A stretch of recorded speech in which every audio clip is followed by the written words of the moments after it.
Today, we're going to talk about profits. No, not those kind of profits, the kind of profits a company would make. Yes, thank you.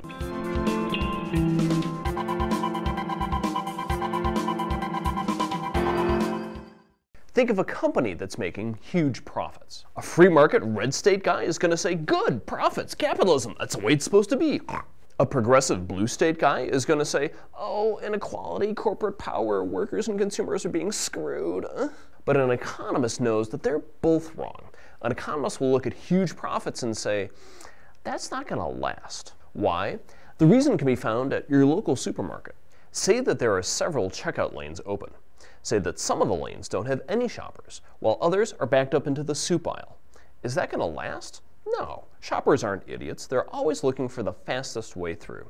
So they'll resort themselves among the different checkout lanes. They'll bail on the lanes with the longest lines, and they'll go into the fast lanes.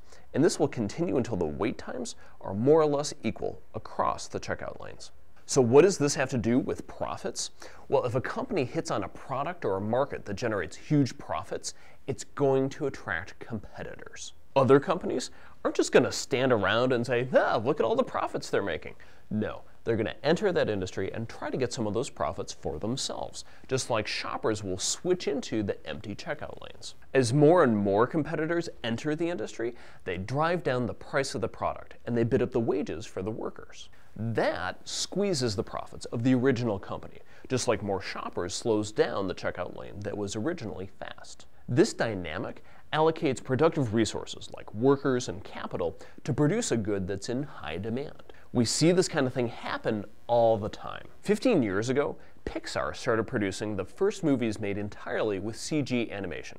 As the only player in that market, Pixar earned huge profits. But those profits attracted competitors. Existing studios like DreamWorks started making their own CG movies, and an entirely new company, Blue Sky Studios, started up just to enter this market. Let me raise one more example.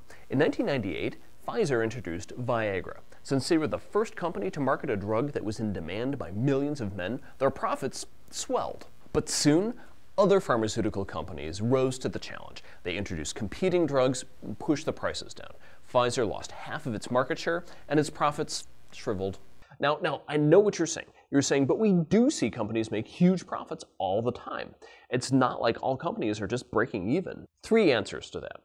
First, this dynamic doesn't say that the profits will necessarily go to zero. It just says the profits will tend to be equalized across industries. Second, this dynamic works best for identical products like wheat or coal or oil or computer chips, and in fact in those industries, profits really are razor thin. Many of the products that consumers come into contact with are differentiated, which makes the competition less intense. Third, some industries have legal or practical barriers to entry, which allows them to protect their profits. So the next time you hear about a company making huge profits, impress your friends by predicting that it's not going to last. And who is Econguy? I'm Patrick Walsh. I'm an associate professor of economics at St. Michael's College near Burlington, Vermont.